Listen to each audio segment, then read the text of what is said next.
Hello everyone, उम्मीद करता हूँ आप सब लोग बहुत अच्छे होंगे। ये क्वेश्चन बोर्ड एग्जाम में आपसे मैक्सिमम पूछा ही जाता है, इस टाइप के क्वेश्चन जो है। लेकिन ये क्वेश्चन 8 नंबर में आना चाहिए था, लेकिन आपके सेट में ये क्वेश्चन आया 5 नंबर में। इसमें ना दो आपके पास जो है ना असमीकाएँ हैं, एक ये और ये, तो आपको 5 नंबर में ठीक था। लेकिन ये असमीका तीसरी जब आ जाती है तो ये फिर 8 नंबर में जाता है, लेकिन आपके सेट में 5 नंबर में आया है। चलिए फिर भी हम इसको करेंगे स्टार्ट। चलिए सबसे पहले क्या क्या करते हैं हम लोग, जो हमें दी गई है ना असमीकाएं, उनको हम समीकरणों में लिख लेते हैं। तो हम लिख देंगे असमीकाओं को, जो असमीकाएं दे रखी हैं उन असमीकाओं को समीकरणों में लिखने पर, ये समीकरणों में बदलने पर, कुछ भी आप लिख सकते हैं लैंग्वेज को, तो बदलने पर असमीका भी कह सकते हैं, इनको अवरोध भी कह सकते हैं। ठीक है, ये जो अवरोध वर्ड आया है यहाँ पर, अवरोध भी कह सकते हैं आप। तो पहली इक्वेशन बनेगी x + 3y = 60, पहली इक्वेशन हो गई। दूसरी बनेगी x + y = 20, दो हो गई। तीसरी है x = y, जो वाली थी ना तीसरी वाली, ये x = y x = y, और ये समीकरण बन जाएगी आपकी तीसरी। ठीक है, समीकरण 3 हो गई है। इतना जब हो जाता है ना, इसके बाद हम लोग क्या करते हैं, समीकरण 1 के लिए काम करते हैं। समीकरण 1 के लिए बहुत इजी तरीके से हम आपको समझाएंगे। एक क्वेश्चन समझने के बाद आप सारे क्वेश्चन को कर सकते हैं। ठीक है, समीकरण 1 की हम बात करें। समीकरण 1 के लिए हम लोग टेबल कंसीडर कर लेते हैं। ठीक है, याद रखिएगा, हम एक टेबल कंसीडर करेंगे। ये हमारी टेबल आ गई है। हम यहाँ पर लाइन ड्रॉ करेंगे, एक लाइन दिस एंड दिस, एक लाइन दिस और दिस। ठीक है, तो इसको हम बोल देंगे x, इसको बोल देंगे y, एक पॉइंट ले लेंगे a, एक पॉइंट ले लेंगे b। मान लीजिए हमने समीकरण की बात करी और y का मान करा 0, तो इस समीकरण में जैसे मैं y का मान 0 रखूंगा तो x बराबर बचेगा 60, यानी कि ये 60 आ जाएगा। और जब मैं x का मान 0 करूंगा, जैसे मैंने x को 0 कर दिया, तो बचेगा आपके पास 3y = 60।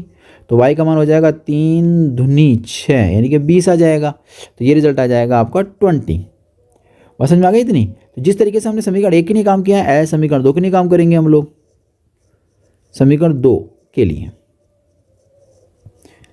समीकरण 2 के लिए भी हम लोग क्या करते हैं, टेबल कंसीडर कर लेते हैं, जिस तरीके से अभी हमने करी टेबल।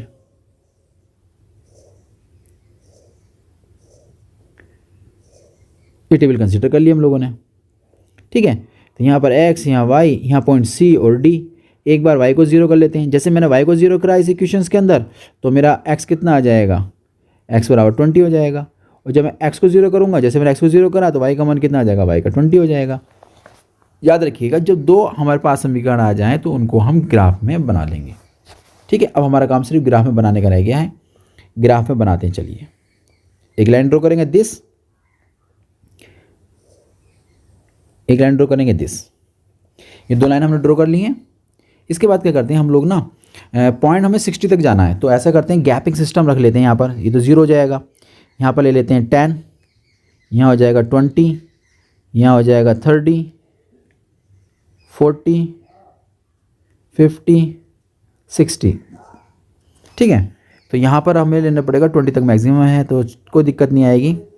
तो हम ले लेते हैं यहाँ पर 10, 20, 30, 40, 50, बहुत है, इससे ऊपर क्या लेके जाए, 60। चलिए ले जाते हैं, मगर फिर भी इतना हम लोगों ने ड्रॉ कर लिया। अब हमें पहली लाइन जो है ना, इक्वेशन जो है, पहली समीकरण, वो हमें ड्रॉ करनी है। तो x का मान तो यहाँ पर था 60, y का मान था 0, a पॉइंट था, तो वो पॉइंट बन जाएगा मेरा ये वाला। ठीक है, ये पॉइंट मेरा बन जाएगा। इस पॉइंट का नाम रख दिया हम लोगों ने a पॉइंट ये आया। दूसरा पॉइंट था b, जिसकी वैल्यू थी y के लिए 20 थी और x के लिए थी 0, यानी y के लिए 20, x के लिए 0, तो ये पॉइंट हो जाएगा। ये पॉइंट बन जाएगा मेरा b। तो हम क्या करेंगे, a और b पॉइंट को मिला देंगे अब। ठीक है, थोड़ी लाइन आगे पीछे हो सकती है क्योंकि मेरे पास स्केल नहीं है इस समय, मैंने इसको मिला दिया इस तरीके से। तो ये मेरी पहली लाइन ड्रॉ हो चुकी है। अब मुझे दूसरी लाइन ड्रॉ करनी है, जिसमें है c = 20, x का मान 20 है और y का मान 0, तो x का मान 20, y का मान 0, तो मेरा पॉइंट हो जाएगा ये। इस पॉइंट का नाम रख देते हैं c। कहीं भी लिख सकते हैं आप, चाहे इसको पॉइंट्स को बाद में भी शो कर सकते हैं। d पॉइंट भी मेरा यही आ जाएगा, d पॉइंट भी मेरा यही आ जाएगा। अब मुझे c और d को मिलाना है, तो c और d को मिला लेते हैं हम लोग। ये c और d हमने पॉइंट्स मिला लिए। यानी कि हमारे पास 2 लाइन आ चुकी हैं। अब सवाल है हमारे पास जो तीसरी आसमीका जो हमें दी गई थी, इस वाली आसमीका, इसका ग्राफ बनाना है। तो सब देखो सबसे अच्छा तरीका क्या है, x का मान 0, y का मान 0, इसका मतलब 0 0। तो एक पॉइंट तो क्लियर हो जाता है ना कि भैया ये वाली लाइन जो हमें दी गई है वो इस पॉइंट से ज़रूर पास होगी। अब वो जैसे ही वो यहाँ से पास होना शुरू करेगी तो वो सामने वाली इस लाइन को भी कट करेगी, इस लाइन को भी कट करेगी। तो हम क्या करेंगे, किसी एक पॉइंट को यहाँ से निकाल लेंगे। ये लाइन जो है दोनों कट करती हुई जाएगी, तो किसी एक पॉइंट को हम लोग निकाल लेते हैं जो हमें अच्छा लगा कैलकुलेशंस में। तो हमने देखा कि भैया पहली दूसरी और तीसरी लाइन को हम लोग सॉल्व कर लेते हैं। x बराबर y यहाँ रख देते हैं, ठीक है। तो अब हमारा काम से थोड़ा सा रह गया है आगे। समीकरण 2 और समीकरण 3, समीकरण 2 और समीकरण 3 से क्या करा आपने जो x का मान y था ना वो यहाँ पुट कर दिया। तो हो जाएगा x प्लस x बराबर 20, 2x बराबर 20 और x बराबर हो जाएगा 10।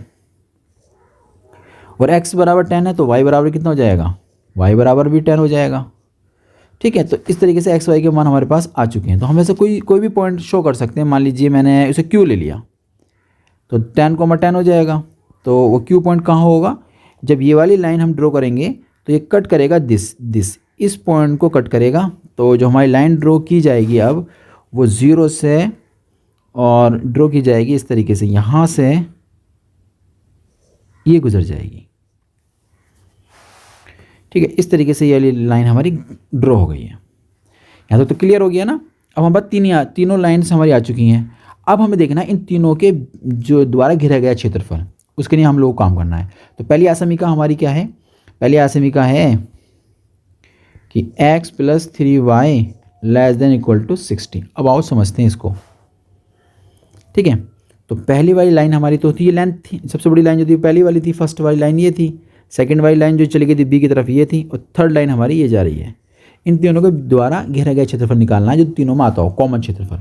अब देखो हम क्या करेंगे, x का मान 0, y का मान 0। जैसे मैं 0 रखूँगा x का मान, y का मान, तो पूरा टर्म 0 हो जाएगा। तो यहाँ लेस देन इक्वल टू 60 आ गया। अब हमें ये देखना है कि जो हमारा ये आसमीका आई है ये सही है गलत है। 0 से बड़ा है 60, बिल्कुल सही बात है। इसका मतलब ये जो लाइन हम लोगों के सामने आई है इसके द्वारा क्षेत्रफल नीचे की तरफ लिया जाएगा।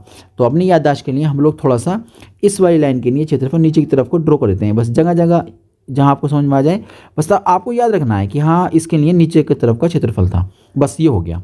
अब ऐसे जैसे हमने काम यहाँ पर अभी किया है ना, एज इट इज़ काम हमें करना है अपनी आसमीका 2 के लिए। तो आसमीका 2 हमारे पास कितनी थी, वो ये रही, x plus y greater than 20, यानी कि x plus y greater than 20। तो यहाँ x का मान 0, y का मान 0, तो 0 बड़ा हो गया 20 से, ऐसा नहीं हो सकता। इसका मतलब ये हुआ जो हमारी दूसरी समीकरण है उसके द्वारा क्षेत्रफल 0 की तरफ नहीं लिया जाएगा, उसके द्वारा क्षेत्रफल ऊपर की तरफ लिया जाएगा, ठीक है। अगर 0 की तरफ लिया जाता तो वो आसमीका संतुष्ट होनी चाहिए। जो हमने यहाँ पर सॉल्व करी है ना ये संतुष्ट होनी चाहिए थी, संतुष्ट नहीं है, इसलिए क्षेत्रफल ऊपर की तरफ लिया जाएगा। अब रह गया इस वाली लाइन का क्षेत्रफल, ठीक है। क्या ये क्षेत्रफल नीचे की तरफ जाएगा या ऊपर की तरफ जाएगा, सबसे ज़्यादा इसके बारे में सोचना होता है, लेकिन ऐसा नहीं है, ये बहुत आसान है। देखो आपको दे रखी है कंडीशन कि x जिस तरीके से आपको समझिए y का मान कैसा है, x से बड़ा है। तो ये वाली जो लाइन है अगर मैं इस तरफ चलता हूँ तो मुझे x का मान बड़े बड़े मिलेंगे, लेकिन अगर मैं इस तरफ चलने लगा तो मुझे y के मान बड़े मिलना शुरू हो जाएंगे। तो क्लियर सी बात है कि मेरा y बड़ा है तो इसलिए मैं y की तरफ चलूंगा, तो इसके द्वारा क्षेत्रफल लिया जाएगा ऊपर की तरफ। तो अब तीनों आसमीकाओं में जो क्षेत्रफल कॉमन है वो क्षेत्रफल आया आपका ये वाला, तो तीनों में आ रहा है कॉमन, तो ये क्षेत्रफल आपका कॉमन हो गया। तो यही आपका क्या बन जाएगा, इस आसमीकाओं का हल। अब आसमीकाओं का हल तो हमारी समझ में आ गया, चलो ठीक है, आसमीकाओं का हल हमारे पास आ चुका है, ये आसमीकाओं का हल है। तो अब इसमें जितने भी कॉर्नर पॉइंट्स आते हैं वो डिस्कस करे जाते हैं। एक पॉइंट कॉर्नर ये आया, एक पॉइंट कॉर्नर ये आया, एक पॉइंट कॉर्नर ये आया। ये वाला जो पॉइंट है ये पॉइंट हमने नाम पहले रख दिया इसका Q, और जिसकी वैल्यू फाइंड आउट कर चुके हैं। इस पॉइंट का नाम रख देते हैं चलो हम लोग P। तो हल कर लेते हैं, ये किसको कट कर रहा है, ये फर्स्ट वाली लाइन आ रही है हमारी और थर्ड वाली लाइन, इन दोनों कट पॉइंट यानी कि P पॉइंट भी हमें डिस्कस में लेना पड़ेगा। तो वो किस किस से मिलेगा, हमें मिलेगा फर्स्ट और थर्ड से। अब समीकरण 1 और समीकरण थर्ड को डिस्कस करा जाएगा। समीकरण 1 थी x प्लस वाई बराबर 60 और थर्ड थी x बराबर वाई, तो ये y हम यहाँ पुट कर देंगे तो y प्लस 3y हो जाएगा, ठीक है। चाहे तो यहीं पे ड्रॉ कर लेते हैं समीकरण 1 व 3 से, तो y प्लस 3y बराबर 60 हो गया। तो 4y बराबर कितना हो जाएगा 60, 4 से काटेंगे इसको 15 टाइम चला जाएगा तो y बराबर हो जाएगा 15 और समीकरण 3 x बराबर y, इसलिए हमारा x भी क्या हो जाएगा 15 हो जाएगा। तो P पॉइंट क्या निकल कर आया आपका 15 15। ओके, इतना हो जाने के बाद बस इतना हमारा करना होता है। इसके बाद हम एक टेबल बनाते हैं, खूबसूरत सी लास्ट टेबल होती है हमारी ये। और मुझे उम्मीद है कि आपकी समझ में क्वेश्चन पूरी तरीके से आ गया होगा। अगर ये क्वेश्चन आपकी समझ में आ गया है तो इस क्वेश्चन पर एक लाइक कर दिएगा ताकि हम समझ सकें कि आपको क्वेश्चन ये समझ में आ गया है, ताकि हमारी मेहनत भी वसूल हो जाए। इसके बाद ना यहाँ पर हम लिखते हैं कोणीय बिंदु या कॉर्नर पॉइंट्स या फिर शीर्ष बिंदु, जो आपको याद रहे पेपर तक। शीर्ष बिंदु भी आप लिख सकते हैं, जो आपको पेपर तक याद रहे उसको आप नोट कर दीजिए। यहाँ पे एक लाइन ड्रॉ कर लेंगे हम लोग। उसके बाद z, जो हमें z दे रखा था फंक्शन, वो z फंक्शन एक बार पढ़ लेते हैं क्या था। z फंक्शन क्या था, ये रहा z फंक्शन हमारा, ये रहा 3x + 8y, 3x + 8y, 3x + 8y, 3x + 8y। और जो पॉइंट्स हमारे सामने आए थे वो पॉइंट डिस्कस कर लेते हैं। एक पॉइंट आया था हमारे पास P, एक पॉइंट Q, एक पॉइंट आया था B या D, कोई भी आप नाम लिख सकते हैं। B 0,20, चलिए बाकी तो मुझे याद है। एक आया था B पॉइंट 0,20, एक आया था आपके पास P पॉइंट जो अभी निकाला 15,15 ना, 15,15, और एक पॉइंट आया था हमारे पास Q जो 10,10 निकल कर आया था, 10,10 है ना। एक बार देख लें, डिस्कस कर लें। हाँ जी बिल्कुल सही है। तो ये हमारे पास पॉइंट है, इन वैल्यू को यहाँ पुट करना है बस। ये पुट करेंगे x की जगह 0, तो 3 × 0 + के 8 × 20, यानी कि 0 बन जाएगा 8 × 16, 160 बन जाएगा। इसके बाद रखेंगे 15, तो 15 डायरेक्ट मल्टीप्लाई कर लें, 15 × 3 = 45 हो जाएगा और 15 × 8 = 120 हो जाएगा। तो 5 और 4 5 हो जाएगा और ये ऐड करेंगे तो इसमें चला जाएगा हमारे पास 15 × 3 = 45 हो जाएगा ना। तो 5 हो गया और ये हो जाएगा तुम्हारे पास 6 और ये 1 हो जाएगा। ठीक है, इसके बाद ये रखेंगे वैल्यू, तो 30 हो जाएगा प्लस के 80 हो जाएगा, तो हो जाएगा 8 3 11 110 हो जाएगा। अब यहाँ पर जो मैक्सिमम वैल्यू मिली वो मिली हमें दिस, और क्वेश्चन ने मिनिमम भी पूछा है ना, तो मिनिमम पूछा है तो लिख देंगे मिनिमम। बस लास्ट में एक लाइन लिखनी होती है हमें, लास्ट में एक लाइन बस। अतः बिंदु कौन से बिंदु पर आई, 15 15 पर है ना। अतः बिंदु 15 15 पर, P लिखना ज़रूरी नहीं होता, याद रखिएगा। 15 15 पर Z का अधिकतम मान 165 तथा बिंदु 10,10 पर Z का न्यूनतम मान 110 प्राप्त हुआ।